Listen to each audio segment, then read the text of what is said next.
నమస్తే, నేను Kavitha. Welcome to I Dream News. Ayodhya Rama మందిర నిర్మాణానికి సంబంధించి భవ్య దివ్య నిర్మాణం అయితే జరిగింది, ప్రాణ ప్రతిష్ఠ జరగబోతోంది. అయితే ఆగమ శాస్త్రం ప్రకారం ప్రారంభోత్సవం జరగట్లేదు. ప్రాణ ప్రతిష్ఠ జరిగిన తర్వాత 2-3 అంతస్తుల నిర్మాణం ఎందుకు జరుగుతోంది? ఆగమ శాస్త్రాల్ని అనుసరించట్లేదు కాబట్టి మేము పీఠాధిపతులుగా వెళ్ళట్లేదు అనేటువంటిది మాట వినిపిస్తోంది. దీంతో పాటుగా అసలు రామాయణం అనేది చరిత్ర కాదు, రాముడికి ఎలాంటి చరిత్ర ఉంది, కేవలం పురాణాలను చెప్పినంత మాత్రాన దాన్ని మనం ఒక ప్రాతిపదికగా తీసుకోవాల్సినటువంటి అవసరం ఉందా? ఇవన్నీ మాటలు వినిపిస్తున్నాయి. వీటన్నిటి గురించి మనం మాట్లాడుకుందాం. ప్రస్తుతం మనతో పాటుగా ఉన్నారు రాధా మనోహర్ దాస్ ప్రభుజీ. హరే కృష్ణ ప్రభుజీ. జై శ్రీరామ్. అమ్మ హరే కృష్ణ, జై శ్రీరామ్. ఇది ఫేస్బుక్ల్లో, వాట్సాప్ల్లో, ఇన్స్టాగ్రాముల్లో, లేకపోతే యూట్యూబుల్లో, సోషల్ మీడియాలో ఎక్కువ తిరిగేటువంటి వార్తలు ఇవి. మీరు ఇదంతా గుదిగుచ్చి అడిగారు, చాలా సంతోషం. ఆగమం గురించి ఎవరు మాట్లాడితే బాగుంటుంది అంటారు? కమ్యూనిస్టులు అయితే మాట్లాడకూడదు, ఎందుకని నికృష్టులు, వాళ్ళకి అసలు ఏ మతమో లేదు కాబట్టి. ఇది పాయింట్ 1. అక్కడ కూడా వస్తుంది. పీఠాధిపతులు ఎవరైతే సర్టెన్ పీపుల్ దానికోసం పనిచేశారో, ఎవరైతే దాన్ని మళ్ళీ పునర్నిర్మాణం చేయడానికి త్యాగాలు చేశారో, నిలబడ్డారో, వాళ్ళు అంత తెలియకుండా చేయట్లేదు. నెంబర్ 1. నిజంగా ఎవరైతే మీరు పీఠాధిపతులు అన్నారో వాళ్ళకి జ్ఞానం ఉంటే, ఇఫ్ ఇట్ ఈస్ సో, మీరు వాళ్ళు అని ఉంటే, మీడియా వక్రీకరణ కాకుండా, ఎందుకంటే మనం తెలుసు చిన్నప్పుడు ఏదో అంటే ఏదో బయటకు వస్తుంది కదా, రామ అంటే అన్నట్టు. మనకి మహాభారతంలో చెప్పారు వయం పంచాధికం శతమని. అంటే ఏమిటి? ధర్మరాజు పాండవులు అడవిలో ఉన్నప్పుడు వనవాసంలో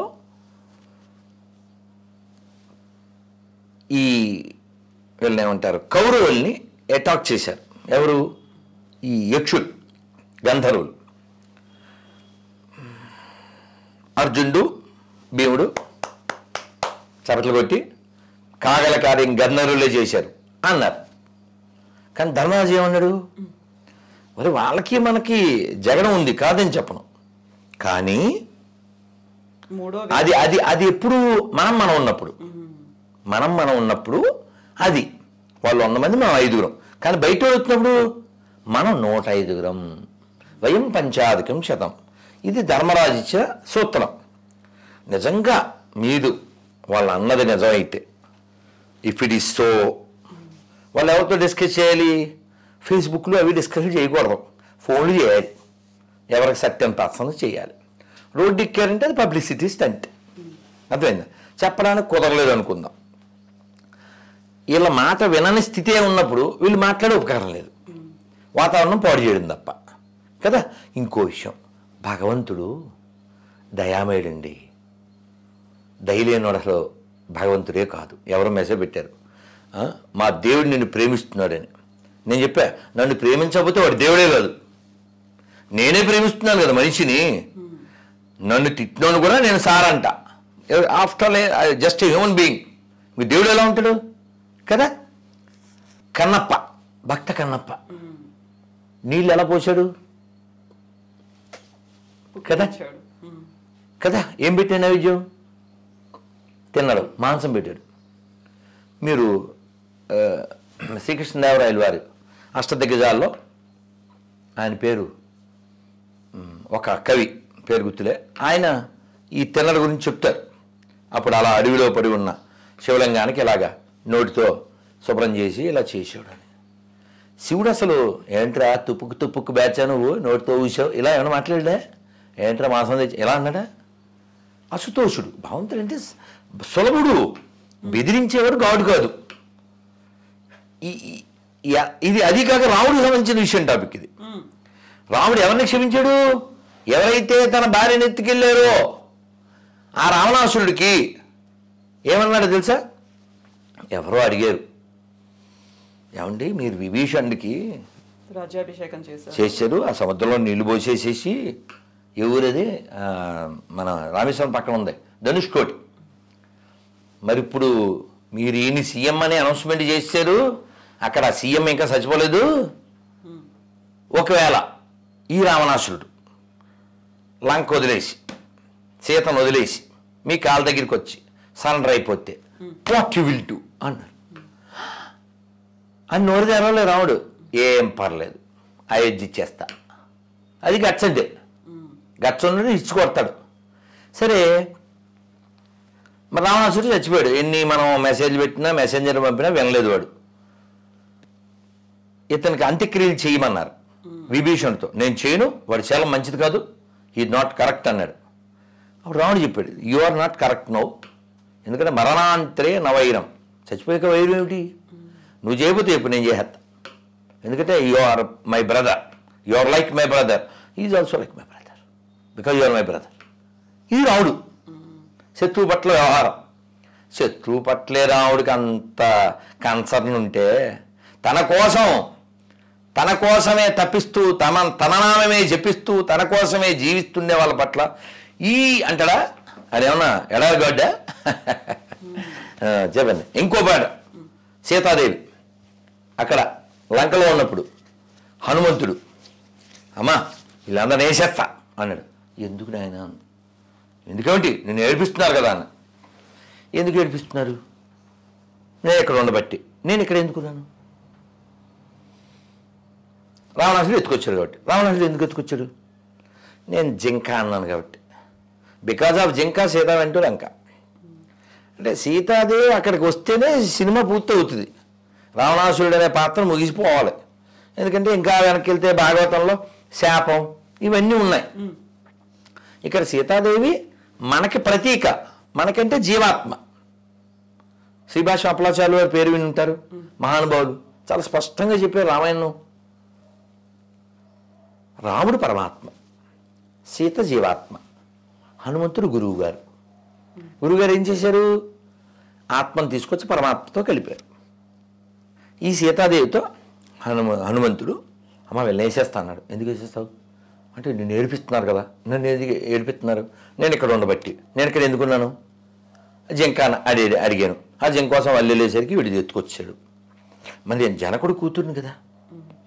జనకుడు అంటే ఎవరండి? జ్ఞానంలో తోపు, సుఖదేవుడికే జ్ఞానం ఇచ్చిన.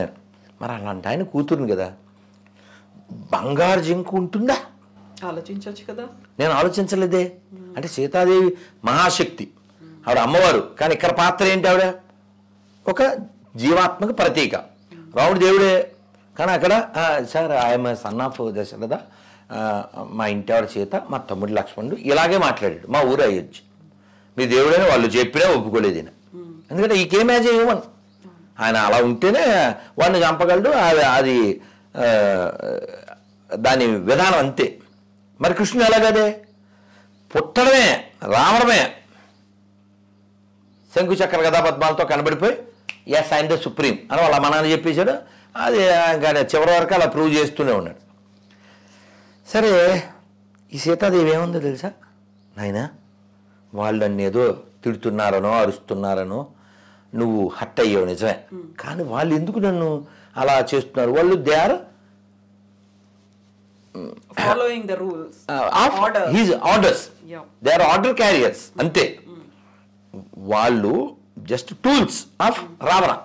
రావణాసురుడు చెప్పాడు వాళ్ళు చేస్తున్నారు అని చెప్పి సీతాదేవి గొప్ప మాట చెప్పింది. నకశ్చిన్ అపరాధ్యతి. ఎవరన్నా రామాయణాన్ని ఫాలో అయితే సూసైడ్ చేసుకోరు, అంటే మైండ్ వీక్ అవ్వదు. నకశ్చిన్ అపరాధ్యతి అంటే లోకంలో తప్పు చేయని వాళ్ళు ఎవరైనా ఉంటారా? ఎవరిది ప్రశ్న? సీతాదేవి. అంటే ఎంత క్షమాగుణం చూడండి, ఎవరు తనని హింసించే వారి పట్ల. అసలు ఇది సీతాదేవి లక్షణం మాత్రమే కాదు, సహజంగా మనందరి బ్లడ్లో ఉంది అది. మనం ఎలాంటి వాళ్ళం? ఏదైనా నష్టం కష్టం అయితే ఏం చేస్తాం, పూర్వకర్మ అలా ఉంది అంటుంటా, తలరాసి ఉంది. ఈ ఎక్కడ దాకా వద్దు. ఎప్పుడో సీతాదేవి, ఎప్పుడో రాముడు వాళ్ళనిద్దరిని పూజించి 6 లక్షల ధనంతో గుడిగట్టిన రామదాసు గారు కూడా ఏం పాడారు? క్రూర కర్మములు నేరక చేసితి నేరములెంచకు రామా, దారిద్ర్యము పరిహారము నీయవే దైవ శిఖామణి రామ. అమ్మ విషయం ఏంటంటే రాముడు ఉన్నాడని కేవలం ఏదో అయోధ్య వాళ్ళు మాత్రమే నమ్మట్లే. ప్రపంచంలో చాలా చోట్ల నమ్ముతున్నారు, మన దేశం కాని చోట్ల కూడా నమ్ముతున్నారు. మనకంటే బాగా బాలి ద్వీపం, అక్కడ ముస్లింలుగా మారిపోయినప్పటికీ కూడా వాళ్ళ ఇళ్లలో ఇప్పటికీ సీతలు ఉన్నారు. ఓకే, ఇంకో విషయం, రాముడు దేన్ని బట్టి మనం మాట్లాడతాం? రామాయణాన్ని బట్టి మాట్లాడతాం. అలాగే మీరు రామభద్రాచార్యులు వారు ఇదే రామజన్మభూమి అని కన్ఫర్మ్ చేసిన వ్యక్తి పుట్టు అందుడు. కోర్టుకు వచ్చి సాక్ష్యం చెప్పారు. ఎలా కన్ఫర్మ్ చేశారు మీరు అని అడిగితే ఆయన ఋగ్వేదంలోంచి ఒక ఉదాహరణ ఇంకా మిగిలినవి చెప్తూ, చూడండి సరయూ నదికి ఎంత దూరంలో ఉంటుంది అని చెప్పారు. కోర్టు ఇంకొక మాట్లాడడానికి లేక తీర్పిచ్చారు. ఇంకోటి, పోని రామాయణమో లేకపోతే ఇంకోటి నువ్వు ఒప్పుకోకు కాసేపు, ఈ దేశానికి బాబర్కి ఏంటి సంబంధం? బాబర్ ఈజ్ డొకైట్, దొంగుడు. తొగ్లకో డెకాయిట్, తైమూరో డెకాయిట్, టిప్పు సుల్తాను వాళ్ళ నాన్న dacoits who ruined thousands of temples. ఇప్పుడు దొంగోడికి మాకు సంబంధం ఏంటి? వాడి మతం ఏదైనా సరే, మందు మీ తమ్ముడు కొడితే ఏంటి, మా అన్నయ్య కొడితే ఏంటి, ఇద్దరు దొంగలే కదా. అది అయితే ఇక్కడ ఆగమాల్ని అనుసరించట్లేదు. ఇప్పుడు ఫస్ట్ 3 అంతస్తులో మీది ఇందాక అంటే మీరు చాలా లాంగ్ క్వశ్చన్, కొన్ని వచ్చినాయి. ఏది 3 అంతస్తుల ప్రాబ్లం ఏంటి? ఇప్పుడు 3 అంతస్తుల్లో భవ్య దివ్య రామ మందిర నిర్మాణం అని అన్నారు. ఇప్పుడు కేవలం గ్రౌండ్ ఫ్లోర్ మాత్రమే అయింది. 22వ తారీఖున అందులో బాలరాముడి ప్రాణ ప్రతిష్ఠ జరుగుతుంది. మిగతా ఫస్ట్ సెకండ్ ఫ్లోర్స్ అనేవి నిర్మాణం ఇప్పటికి జరగలేదు. అందులో ప్రాణ ప్రతిష్ఠ జరిగిన తర్వాత పైకి అలా హెవీ మెషినరీ వెళ్ళి లేకుంటే కాళ్ళతో తొక్కుతూ ఫస్ట్ సెకండ్ అంతస్తు, ఆ తర్వాత గోపురం, ఇవన్నీ నిర్మించడం అనేది. కలశం పెట్టేశారు నిన్న మొన్న, కలశం అయిపోయింది. సో హెవీ మెషినరీ వెళ్తుంది, కాళ్ళతో తొక్కుతారు, లేకుంటే ఇంత వర్క్ అనేది జరుగుతుంది. లోపల మనం అంత ప్రాణ ప్రతిష్ఠ చేసిన తర్వాత ఇవన్నీ చేయాల్సిన అవసరం ఏముంది? ఇంకా ఆగొచ్చు కదా. ఇన్ని వందల సంవత్సరాలుగా ఆగిన తర్వాత కోర్టు కేసు కూడా వచ్చి అది జడ్జిమెంట్ వచ్చిన తర్వాత హడావిడిగా జరపాల్సిన అవసరం. హడావిడి ఏం లేదు. కాలం నిర్ణయించుకుంది, ఇన్ని వందల సంవత్సరాలు ఆగింది, ఇప్పుడు ఎందుకు జరుగుతుంది? చూడండి, ఏదైనా మనకి సంస్కృతంలో మాట ఉంది, తేన వినా తృణాగ్రమపి నా చలతి. ఇప్పుడు మీకు టైం ఎంతకి ఇచ్చాను? 11 to 12 అన్నా, కానీ మనం ఆల్మోస్ట్ 1 అయిపోయింది. ఇప్పుడు మీరు అనుకున్నట్టు నేను అన్నట్టు అవలేదే, అవునా? అవునా? సో తేన వినా తృణాగ్రమపి నా చలతి అంటే అర్థం ఏంటంటే ఆయన ఆజ్ఞ లేకుండా గడ్డి పోచ కొస కూడా కదలదు, లేకుంటే చీమైనా కుట్టదు. కాబట్టి రాముడికి బిల్డింగ్ లేకపోతే ఇంత బిల్డింగు ఇంత విషయం జరుగుద్దా? నిన్న 14 లక్షల దీపాలతో రాములు వారిని చిత్రించారు, దీపాలతో, రంగురంగుల దీపాలతో. సో కొన్ని లక్షల మందికి ఉపాధి లభిస్తుంది, కొన్ని లక్షల కోట్ల వ్యాపారం జరుగుతుంది, లోకానికి శాంతి జరుగుతుంది కదా. ఇంకో విషయం, ఇప్పుడు ఎవరైనా అంటే ఇంకా మన ఎలిఫెంట్ వాక్స్ డాగ్స్ బాక్స్ అది ఎప్పుడు ఉంటుంది. ఇప్పుడు రామ మందిరం ఎవరి వలన అయ్యింది అని ప్రశ్న వచ్చింది అనుకోండి, ఎవరెవరు త్యాగాలు చేశారో వాళ్ళ వలన అయ్యింది కదా. ఇప్పుడు ఎవరు కామెంట్ చేస్తున్నారో వాళ్ళ వలన అయితే అవ్వలేదు. There are comedy spoons. ఇప్పుడు ఎవడైతే కామెంట్లు గట్టి మీద కూర్చొని చేస్తున్నారో వాళ్ళ వాళ్ళ వాళ్ళ పార్టిసిపేషన్ అయితే లేదు కదా. నేను వెళ్ళాను అయోధ్యకి 92లో కరసేవకి, మళ్ళీ మళ్ళీ మళ్ళీ మళ్ళీ వెళ్ళా, మళ్ళీ మళ్ళీ వెళ్తా. ఇంకో విషయం, ఈ బల్ల ఎక్కడ పెట్టినా మా ఇష్టం, మీ ఇష్టం ఏం లేదు, ఇది మా ఇల్లు కదా. నువ్వు అవుతారో కదా, నువ్వు కనీసం నువ్వు రామ మందిర ప్రతిష్టకు రానని చెప్పావు కదా, కాబట్టి what right you have to speak కదా. ఇప్పుడు ఆగమ విషయం వస్తే మీరు ఇందాక హెవీ మిషనరీ ఇంకా ఏదో మాట్లాడారు కదా. ఇప్పుడు దేవాలయాలు, పాత దేవాలయాలు మన వాళ్ళు ఆ బండ్లా వేస్తారు, వాటిని ఏమంటారు గ్రానైట్. ఎలా వేశారు? ఆల్రెడీ ప్రతిష్ట